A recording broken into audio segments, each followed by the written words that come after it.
Da gente botar aqui, pronto. Já está gravando, vamos lá. A gente estava aqui, né? Pronto, então vamos lá. Pessoal, entendido aí? Pessoal, se não entendeu, faça uma pergunta aí, viu? Ligue seu microfone e pergunte. Então vamos responder a letra B. Qual o motivo do rompimento de uma célula animal quando colocada em meio hipotônico? Ó, gente. Aqui, ó, essa célula aqui, ó, como você pode olhar aqui. Por que ela se rompeu? Por que ela explodiu, espocou? Certo? Bom, pessoal, porque ela espocou, ela explodiu, porque entrou muita água dentro dessa célula, tá bom? Então, entrou muita água dentro dela. Pessoal, por que entrou muita água? Porque tinha mais sal dentro da célula. Então, a água o quê? Entrou na célula. Então, encheu tanto que espocou. Só, pessoal, que tem outro motivo. Ela espocou também porque ela não tem uma estrutura chamada de parede celular. A gente viu no capítulo 4. A célula animal, pessoal, não tem parede celular. Então, a parede celular, ela é bem forte. Ela consegue, a célula incha, mas não estoura. Como a célula animal não tem parede celular, a membrana ela não consegue segurar a quantidade de água e ela espoca. Tá bom? Então, explicando de uma forma mais geral. Vamos à letra C. Quais as principais diferenças entre o transporte passivo e ativo? Pessoal, a diferença básica é o seguinte. Que você tem aqui a membrana, a dupla camada. Quando a substância ela entra livremente pela célula, sem gastar energia, ela é chamada de transporte passivo. Entendeu? Tipo assim, passivo de pacificar. Então a substância entrou naturalmente, saiu naturalmente, sem gastar energia. A célula não precisa se esforçar para que a substância entre. Pessoal, e quando uma substância está fora da célula, que entra na célula, o corpo tendo que gastar energia para poder enviar essa substância para dentro da célula, isso é chamado de transporte ativo. Tá bom? Então, basicamente, essa é a resposta. Então, o transporte passivo ocorre quando a substância atravessa a membrana plasmática a favor de um gradiente de concentração, ou seja, no transporte passivo, como é que a substância entra? Aí eu já expliquei também no último vídeo. Se a substância tiver em maior quantidade do lado externo e em menor quantidade do lado interno, o que, é que vai acontecer? Naturalmente, elas vão se igualar. Então a substância vai entrar no gradiente de concentração, até que as duas quantidades ficam o quê? Iguais. Ok? Aqui é o mesmo processo. Quem está riscando aí? Vou pegar de 5. Não risca, não. Vamos lá. Pessoal, agora se eu tiver mais substância fora da célula, quer dizer, dentro, o que é que vai acontecer? E aqui do lado externo tiver menos, a tendência naturalmente é que aonde está mais, passa para onde tem menos, até que se iguale. Então a substância vai o quê? Sair, até se igualar as quantidades. Pessoal, é bem simples. Tá bom? Vamos à sétima. Estamos quase perto do final. Quem foi que riscou aí, gente? O negócio ficou riscado agora aí. Não mexa na tela, não. Bom, agora ficou ruim até de ler aqui. Vamos lá. Uma senhora lavou algumas folhas de alface às 8 horas da manhã e as manteve em uma bacia, imersas em água de torneira, até às 12. Enquanto preparava o almoço, como as células das folhas se mantiveram durante essas 4 horas? As células da alface se mantiveram túrgidas, pois foram colocadas em um meio, até onde ler aqui, hipotônico. Pessoal, o que é túrgido? As células se mantiveram o quê? Inchadas. Por quê? Porque tinha mais sal dentro da célula de alface do que na própria água da torneira. Certo? Então, a água entrou no alface, na folha, por quê? Porque tinha mais sal dentro do alface. Tá bom? É por isso que a folha é incha. Por exemplo, tu pega uma folha que está meio murcha, tu coloca na água, essa folha, ela vai ficar o quê? Ela vai inchar de novo. Por quê? Porque a água entrou dentro das células daquela folha que estava meio murcha. E por que entrou? Já expliquei. Porque tem mais sal dentro da folha do que fora. Agora, se tu pegar um litro de água Ó, presta atenção aqui, olha para cá. Tu pega aqui um litro de água e enche de sal esse litro de água. Mexe ali o sal. Então a água fica bem salgada. E se tu colocar uma folha de alface, depois de algum tempo, o que é que vai acontecer? A folha de alface vai ficar murchinha. Por quê? Por que vai murchar? Porque a água vai o quê? Sair. E por que a água vai sair? Porque tem mais sal fora da folha de alface, que é naquela água que você colocou. Ok? Pessoal, vamos à oitava questão. Agora ficou ruim para ler aqui o negócio, viu? A consistência firme, turgor, dos óleos dos vertebrados aquáticos é consequência da pressão do fluido no seu interior. A estabilidade do turgor dos óleos dos tubarões, por exemplo, se deve à elevada concentração de sais de ureia no sangue e no interior dos olhos. Explique de que maneira essa alta concentração de sais contribui para o turgor dos olhos dos tubarões. Vamos lá. A alta concentração... Não dá para ler, não. Eu vou explicar aqui de uma forma prática. Pessoal, veja só. A água do mar não é muito salgada? Não é isso? É ou não é? Pessoal, teoricamente, o tubarão, quem mora no mar, era para ficar bem murchinho. Por quê? Porque a água do tubarão ia sair para acompanhar a água do mar. Porque tem mais sal na água do mar do que no tubarão, teoricamente. Mas o que acontece? O tubarão, ele faz um processo... O tubarão, ele tenta igualar a mesma quantidade de sal do seu corpo com a mesma quantidade de sal que está fora do corpo, que é na água. Por quê? Porque senão ele vai murchar. Ou então ele vai inchar demais e explodir. Entendeu? Então ele imita. O que o tubarão faz? Ele procura colocar muito sal no seu sangue, nos seus olhos, para que fique com a mesma quantidade de sal que está fora. Porque senão ele vai perder água, ele vai absorver água demais. Bom? Basicamente a explicação é essa. Entrou uma pessoa aí, agora na aula. Numa questão. Liga o microfone aí. Quem entrou agora aí, que eu não sei quem foi. É a Tainá, parece. Tainá. Oi, foi eu, oi. Oi, Tainá, desliga o teu microfone. Então, tu só procura não fazer só barulho, porque para não tá aparecendo aqui tua voz. Pessoal, vamos à sexta questão. Pessoal, acho que eu vou desligar bem aqui, só um minutinho. Eu vou tirar bem aqui esse slide, porque alguém mexeu e ficou... Peraí, deixa eu ver se eu consigo aqui. Aula ao vivo é desse jeito. Eita, pessoal, a gente tem 10 minutos para terminar a aula.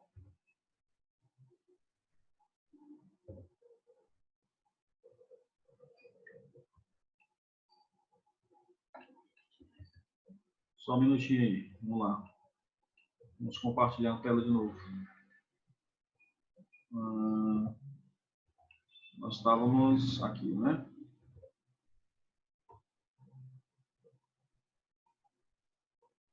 É isso mesmo. Gente, cuidado para não riscar a tela, viu? Alguém riscou aí, um abençoado. Vamos pegar de taco. Vamos lá. Pessoal, vamos aqui, ó. A questão número 9. Pessoal, lembrando que esse tema é muito importante. Vocês não podem deixar de aprender. Bom? Deixa eu pegar aqui meu ponteiro. Pessoal, aqui você vê aqui uma célula que estourou, entrou água demais. Uma célula aqui, ó, que ficou murchinha, a água saiu. E uma célula que está normal. Então, vamos lá. Letra A. Como é denominado o meio o meio 1, onde as hemácias foram colocadas inicialmente? Pessoal, aqui no número 1 aqui, ó. A célula, pessoal, ela nem perdeu água e ela também não ganhou água. Por quê, pessoal? Porque a mesma quantidade de sal que está na célula é a mesma quantidade que está do lado externo. Então, quando isso acontece, o meio é chamado de isotônico. Iso quer dizer igual. Bom? Mesmo de escrever aqui. Isotônico. Vamos lá. Letra B. Como é denominado o meio 3, onde estão as hemácias? Aqui, pessoal, número 3 aqui, ó. Pessoal, por que estourou? Porque essa hemácia aqui, pessoal, está dentro de um recipiente que tem pouco sal e o sal está mais dentro da hemácia. Então, a água fez o quê? A água entrou na hemácia, entrou tanta água que estourou. Então, quando o lado externo tem menos sal, é chamado de hipotônico. O meio hipotônico. Tá bom? Pessoal, esse meio aqui, ó, esse aqui é hipotônico. Por quê? Porque tem menos sal. Tá bom? Letra C. Como é denominado o meio 2, onde as hemácias estão murchas? Pessoal, aqui, ó, essas hemácias aqui foram colocadas dentro de um recipiente onde tinha muito sal. Onde tinha muito sal. Então, o que acontece? Como tem muito sal do lado externo, a água fez o quê? Saiu. E quando do lado externo tem muito sal, isso é chamado de meio que hipertônico. Pessoal, vou correr um pouquinho porque o tempo está acabando, só são 40 minutos. Senão a gente tem que iniciar outra reunião. Tá bom? Letra D. Exemplifique utilizando a glicose como fase dispersa e as moléculas de água como fase dispersante. Uma solução em que possua uma tonicidade equivalente àquela do meio 1. Então, gente, é mais ou menos assim que está querendo dizer. Aqui é hemácia, né? Aqui é a quantidade de glicose. Do lado interno da célula e do lado externo. Então, pessoal, no meio 1, a solução é o quê? Isotônica, ou seja, a mesma quantidade de soluto, que pode ser o sal ou a glicose, que está do lado interno, é a mesma quantidade que está do lado externo. Então, nesse caso, a água, tanto faz ela sair, quanto ela entrar. Tá bom? É a osmose. Pessoal, letra E. Como é denominado o fenômeno biofísico sofrido pelas hemácias em 2? Pessoal, aqui, no caso, o nome do fenômeno chama-se osmose. O que é osmose? É a entrada ou saída de água da célula. Lembrando que o que permite a entrada ou saída é a quantidade de soluto. No caso, eu dou o exemplo do sal de cozinha. Onde tem mais soluto, a água acompanha. Vamos à nona agora. Pessoal, aqui, ó, número 1. Certos íons são conservados em determinadas concentrações dentro e fora da célula com gasto de energia. Pessoal, quando você gasta energia para manter a quantidade de sal requerida, isso é chamado de quê? Transporte ativo. Tá bom?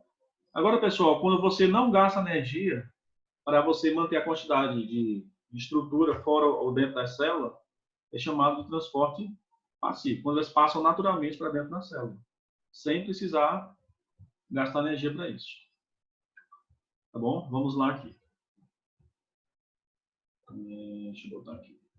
Pessoal, agora aqui a gente tem dois processos aqui, ó. Pessoal, olha para cá, para essa figura aqui, ó. Endocitose. Falei na última aula. Pessoal, o que é endocitose? O que é endocitose? Temos 4 minutos para a gente terminar. Quando a célula, pessoal, ela engloba uma partícula sólida, aqui, ó, sólida, isso é chamado de quê? Fagocitose. Quando a célula, pessoal, ela engloba partícula líquida, como você está olhando aqui, ó, isso é chamado de quê? Pinocitose. Bom? Então, pessoal, nesse caso aqui, ó, você pode olhar que é uma estrutura aqui. Líquida. Aqui é molécula de lipídio. Então, nesse caso aqui, a célula fez o quê? Englobou células de lipídio. Então, a resposta é a letra A. Lipídio é uma estrutura líquida. Então, em A, pode ser observado, por exemplo, o englobamento de lipídios de baixa densidade. Pessoal, e quando você engloba lipídios, que é uma estrutura líquida, o nome do processo chama-se pinocitose. Tá bom? Vamos a 13 agora. Estamos quase no fim. Gente, a 13, eu já expliquei um pouquinho, então vai ficar mais fácil para entender agora. Letra A. Aqui em relação, pessoal, temos 3 minutos. Eu correr aqui contra o tempo. Vamos à letra A. Qual o nome da região da membrana celular responsável pela identificação? Pessoal, a região da membrana responsável por identificar substâncias externas, como órgãos transplantados, alguma coisa, algum pano que esqueceu na cirurgia, um espinho, é chamado de glicocálix. Está lá na outra questão, glicocálix, tá bom? Letra B. O que pode acontecer num transplante renal se as superfícies celulares não reconhecerem o órgão transplantado? Então, você recebeu um rim. Se o glicocálise reconhecer que aquele rim não é do corpo, o corpo vai rejeitar, tá bom? E aí vai deixar de funcionar o rim, vai apodrecer e a pessoa tem que tirar aquele rim rapidamente, senão ele vai morrer, tá bom? Pessoal, letra C, porque o câncer tem relação com as regiões superficiais da célula. Porque, pessoal, o glicocálise ele tem a função também de controlar a, a divisão celular. Então, quando o glicocálise não funciona, a célula começa a se dividir indefinidamente, sem parar, sem parar. Então, o que acontece? Forma o tumor. O tumor é uma quantidade de multiplicação celular exagerada, por causa do problema no glicocálise, tá bom? Pessoal, vamos a 14. Só explicar aqui a 14 rapidinho.